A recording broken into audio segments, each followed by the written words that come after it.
Assalamualaikum warahmatullahi wabarakatuh. Hello, we are from group 2. Today we will present material about web programming and introduce my name Nurrahman with number 1207050095. First, I will tell the topic highlights about today's discussion is definition of web programming, basic, back-end, front-end, database, modern web programming, and conclusion. So let's next to the definition of web programming. Thank you for giving me the opportunity to speak. My name is Rafi Alamira and now I will explain the definition of web programming. Before I explain this part, I want to ask you an easy question. Do you know what is web? Okay, I'll tell you. Web is the common name for the World Wide Web, a subset of the internet consisting of the pages that can be accessed by a web browser. So, although the web does make up a large portion of the internet, but they are not one and same. So, if you understand, now we can go to the real topic. Web applications are applications that run in the browser. Do you know browser? Of course you do. You can find it easy in your phone. Usually, you will find Chrome. Or in your computer, you can also find Mozilla Firefox and more. Have you ever thought about how the web was made? To create a web, you will need some components. And these components are divided into two parts. First component are container. Usually programmers are using HTML. Second component are the decorating component. Usually programmers use CSS, front end, back end, database, and other supporting component. Thank you for listening. The next discussion will be explained by Nugraha. So, for the next topic, we'll talk about the basic web programming or the basic component that creates a website. First, we have HTML5 or HTML version 5. HTML stands for Hypertext Markup Language, and it's not actually a programming language. It's a markup language used for structuring and presenting content on the World Wide Web, or we usually call a www or www. It is the fifth and the last major HTML version that's a World Wide Web Consortium W3C recommendation. The current specification is known as the Living Standard, as the HTML Living Standard. It is maintained by a consortium of the major browser vendors such as Apple, and then Google, Mozilla, and Microsoft. Secondly, we have CSS3 or CSS version 3. CSS stands for Cascading Style Sheets, which is a style sheet that used for describing the presentation of the web page. So, with CSS, we can actually style the HTML elements that included for creating a website. We can setting the color of the background, and then we can set like width and the long of the HTML elements that we attached, and then we can do whatever with CSS by the file. So CSS can be attached in HTML file like I said, or it actually can be separated from the HTML. But when we separate from HTML and CSS, the CSS file has to be or must to be ended with .css at the end of the name file. so there's no will be error while we running the website. Lastly, we have JavaScript document object model, or usually called it JavaScript DOM. When a web page is loaded, the browser actually creates a document object model of the page, which is an object-oriented representation of the HTML document that acts as an interface between the JavaScript and the document itself.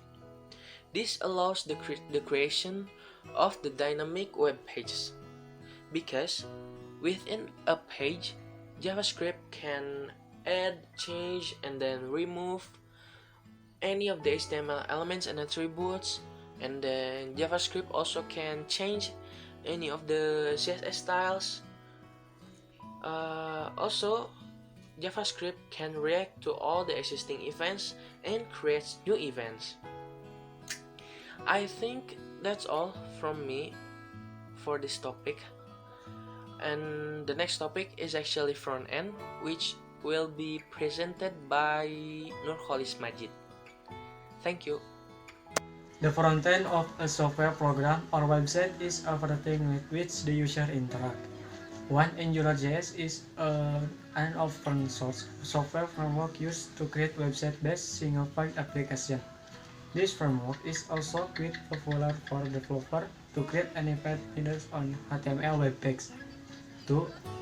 React.js and Vue.js are JavaScript frameworks that carry virtual DOM to manipulate HTML structure and use a div algorithm to determine which parts should be updated or deleted. 3. As we already know that Flutter is a framework that provides facilities for creating web-based applications using a single code, namely Dart. 4.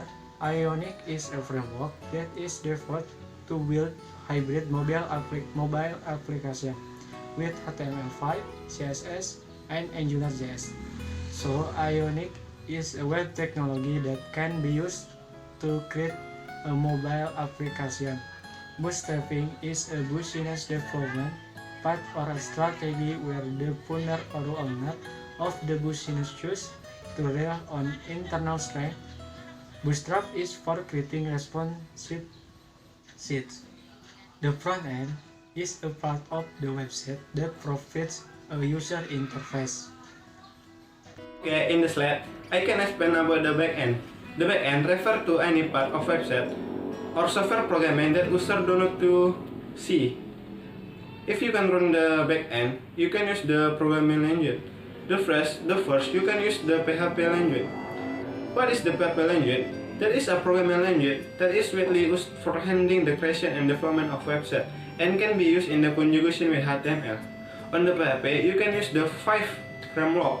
First, you can use the Laravel, CodeIgniter, IE, Symfony, and Zen. Next, you can use the Python. Python is a programming language that can be execute a number of multi-use instructions directly with the object orientation method. Python is the easiest programming language to understand. On the Python, you can use 3 frameworks. First, you can use Django, IUHTTP, and Dash. Next, you can use the Node.js.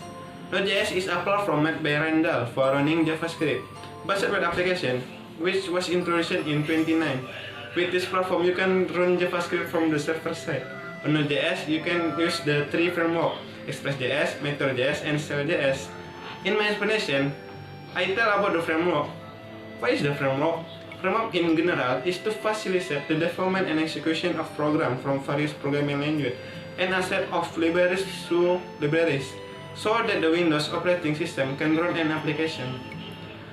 The next slide can be continued by my friend. My name is Ricky. I'm going to explain about database. A database is a collection of information that's organized so that it can be easily accessed, managed, and updated. The basic concept of a database is a collection of records or pieces of knowledge. A database has a structured explanation of the types of facts stored in it. These explanations are called schemas. The schemas describes as the objects represented by a database and the relationships between these objects. There are many ways to organize a schema or model the structure of database. This is known as a database model or data model. The model that is commonly used today is a relation model that uses SQL or stands for Structured Query Language, which is a concept for organizing or managing the data consisting of schemas, tables, columns, and rows in a relational database. Different data groups can be called simultaneously, and if the user wants to display only the desired data, he can use specific query language design. Some examples of database management systems that use SQL include MySQL, PostgreSQL, SQLite, etc. Another model that is often used is non-relational, which uses the concept of NoSQL, which is a concept of store and open source, where this database does not need a schema and relation for each table. The document from NoSQL is JSON, which is easy to read and understand. In addition, NoSQL also has a high performance so that it can use various data models. NoSQL database storage method is only one type, and its database structure is more dynamic and flexible. An example of a NoSQL database is MongoDB, Azure Cosmos DB, etc. I think enough for me, and I apologize if there are any mistake from the explanations. The next material will be explained by Rizky Ariandi. Bismillah, it's part about modern web programming or web programming trends. Yeah. Currently, web programming is often divided into two parts, namely client-side and server-side. Yeah, so web programming today's trend, programmer usually they divide into two parts, server and client. Ya, biasanya saat ini programmer itu membuat sebuah web itu dibagi dua bagian, yaitu server dan juga client. Yeah, the client part is the part that deals with users and the server deals with user data.